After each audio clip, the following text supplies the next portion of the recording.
जय श्री राम। आइए आगे सुनते हैं श्री शिव पुराण में मुनिवरों पार्थिव लिंग की पूजा भगवान शिव के नामों से बताई गई है। वह पूजा संपूर्ण अभिष्टों को देने वाली है। मैं उसे बताता हूँ, सुनो। हर महेश्वर, शंभु, शूलपाणी, पिनाकद्रिक, शिव, पशुपति, महादेव, ये कमर्षय शिव के 8 नाम कहे गए हैं। इनमें से प्रथम नाम के द्वारा अर्थात ओम हराय नमः का उच्चारण करके पार्थिव लिंग बनाने के लिए मिट्टी लाएं। दूसरे नाम अर्थात ओम महेश्वराय नमः का उच्चारण करके लिंग निर्माण करें। फिर ओम शंभवे नमः बोलकर उस पार्थिव लिंग की प्रतिष्ठा करें। तत्पश्चात ओम शूलपाणी नमः कहकर उस पार्थिव लिंग में भगवान शिव का आह्वान करें। ओम पिनाकद्रिशे नमः कहकर उस शिवलिंग को नहलाएं। ओम शिवाय नमः बोलकर उसकी पूजा करें।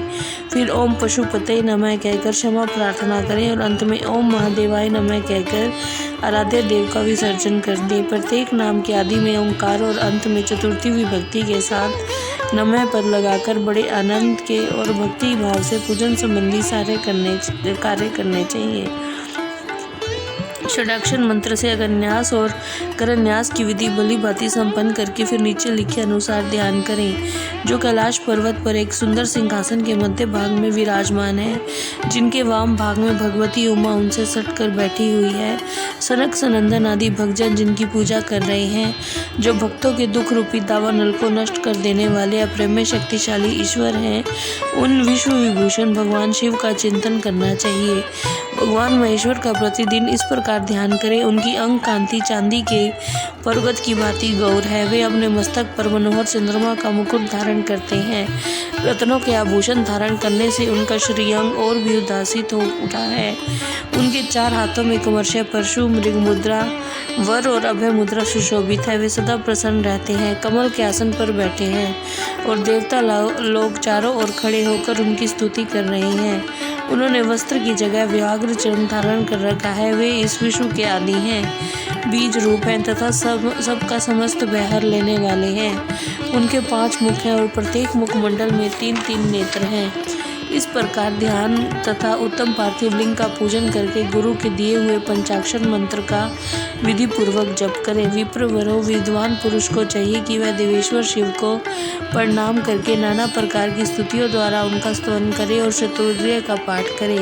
तत्पश्चात अंजलि में अक्षत और फूल लेकर उत्तम भक्ति भाव से निम्नांकित मंत्रों को पढ़ते हुए प्रेम और प्रसन्नता के साथ भगवान शंकर से इस प्रकार प्रार्थना करें। सबको सुख देने वाले कृपा निधान भूतनाथ शिव, मैं आपका हूँ। आपके गुणों में ही मेरे प्राण बसते हैं। आपके गुण ही मेरे प्राण, मेरे जीवन सर्वस्व हैं। मेरा चित्त सदा आपके ही चिंतन में लगा हुआ है। यह जानकर आप मुझ पर प्रसन्न हो, कृपा कीजिए शंकर। मैं अनजाने में अथवा जानबूझकर यदि कभी आपका जप और पूजन आदि किया हो तो आपकी कृपा से वह सफल हो जाए।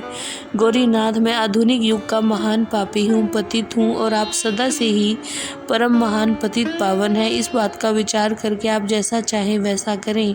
महादेव, सदाशिव, वेदों, पुराणों, नाना प्रकार के शास्त्रीय सिद्धांतों और विभिन्न महर्षियों ने भी अब तक आपको पूर्ण रूप से नहीं जाना है, फिर मैं कैसे जान सकता हूँ। महेश्वर, मैं जैसा हूँ वैसा ही उसी रूप में संपूर्ण भाव से आपका हूँ, आपके आश्रित हूँ, इसलिए आपसे रक्षा पाने के योग्य हूँ। परमेश्वर, आप मुझ पर प्रसन्न होइए। मुने इस प्रकार प्रार्थना करके हाथ में लिए हुए अक्षत और पुष्प को भगवान शिव के ऊपर चढ़ाकर उन शंभु देव को भक्ति भाव से विधि पूर्वक साष्टांग प्रणाम करें। तदंतर शुद्ध बुद्धि वाला उपासक शास्त्रोक्त विधि से इष्ट देव की परिक्रमा करे। फिर श्रद्धा पूर्वक स्तुतियों द्वारा देवेश्वर शिव की स्तुति करे। इसके बाद गला बजाकर पवित्र व विनीत चित्त वाला साधक भगवान को प्रणाम करे। फिर आदर पूर्वक विज्ञप्ति करे और उसके बाद विसर्जन। मुनिवरों, इस प्रकार विधि पूर्वक पार्थिव पूजा बताई गई है। वह भोग और मोक्ष देने वाली और भगवान शिव के प्रति भक्ति भाव को बढ़ाने वाली है। जय श्री राम।